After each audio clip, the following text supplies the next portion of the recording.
আসসালামু আলাইকুম, কেমন আছেন? আশা করছি সবাই ভালো আছেন। আমি রাবেনু দুবাই থেকে চলে আসলাম আপনাদের মাঝে আরেকটি ভিডিও নিয়ে। তো বিশেষ করে বাপ্পি ভাইয়ের আম্মু মারা গেছে তার জন্যই। তো বাপ্পি ভাইয়ের আম্মু মারা গেছে কিভাবে সেটাই বলি। বাপ্পি ভাইয়ের আম্মু কিন্তু স্ট্রোক করেই মারা গেছে 100%। কারণ বাপ্পি ভাইয়ের সাথে কথা হচ্ছিল যে আপনার কি যেন বলে খুকি ভাবি ভিডিওটা দিছে, তো বলছে যে আন্টির সাথে কথা বলতেছিল, আন্টির বুকে ব্যথা করতেছে। এর 5 মিনিট পরে আন্টি মারা গেছে। তাহলে 100% স্ট্রোক করে মারা গেছে আন্টি। আল্লাহ আন্টিকে বেশ নসিব করুক। আর সত্যি কথা দুঃখের বিষয়, বাপ্পি ভাইয়া তার সাথে ছিল না।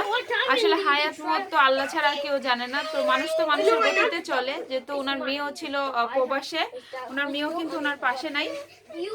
তো সব মিলিয়ে কিন্তু তাদের একটা কষ্টের সময় যাচ্ছে। হাসি খুশির ভিতরে কখন যে বিপদ চলে আসে বলে কই আসে না। দুঃখ কখন আসে কখন সুখ থাকে বলা যায় না। এজন্যই বলে যে আল্লাহর হাতেই সবকিছু।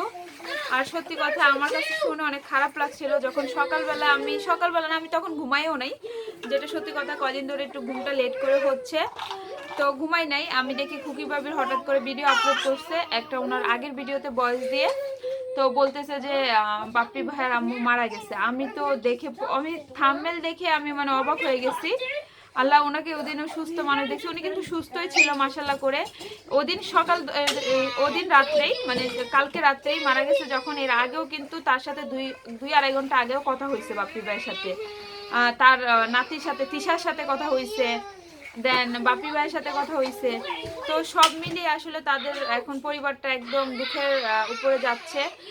সবাই তাদের পরিবারের জন্য দোয়া করবেন, তিশা আপুর জন্য, বাপ্পি ভাইয়ের জন্য। আসলে তারা এক ভাই এক বোন যেহেতু, আমার মনে হয় যে খুবই কষ্ট হবে। একটা ভাই থাকলে হয়তো বা বোঝার মতো একজন থাকে। আর অনেকে কিন্তু বাপ্পি ভাইকে দোষারোপ করছেন, প্লিজ দোষারোপ করবেন না। আসলে হায়াত মত কার কখন বলে কই আসে না।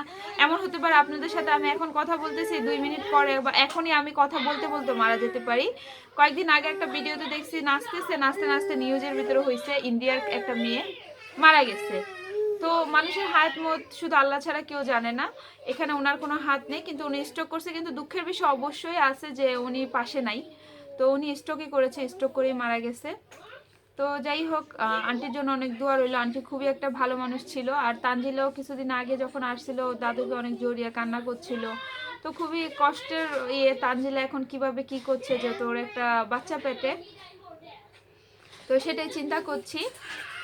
আর যে কথাটা হলো, আন্টির জন্য সবাই দোয়া করবেন, আমরাও দোয়া করব অবশ্যই। আন্টিকে আল্লাহ বেস্ট নসিব করুক। হায়াত মতো আর বলে কই আসে না। তো আর বাপ্পি ভাইকে অনেকে দোষারোপ করছেন, তিশা আপুকে দোষারোপ করছেন, এটা না করলেই ভালো। কারণ ওনারা জানতো না ঈদের সময় আসছে, মার্কেট করে ওরা সব সময় যায়, রেগুলারই যায় ঈদের মার্কেট করে কিন্তু বাবার বাড়িতে। আর সব মেয়েদেরই কিন্তু অধিকার আছে বাবার বাড়িতে যাওয়া। আর বাপ্পি ভাইও যায়, যেহেতু উনি একা। আসলে জীবনটা মনে করেন সবার সাথে হাসি মজা করেই কিন্তু কাটানো। তো অনেকেই কিন্তু আমি দেখতে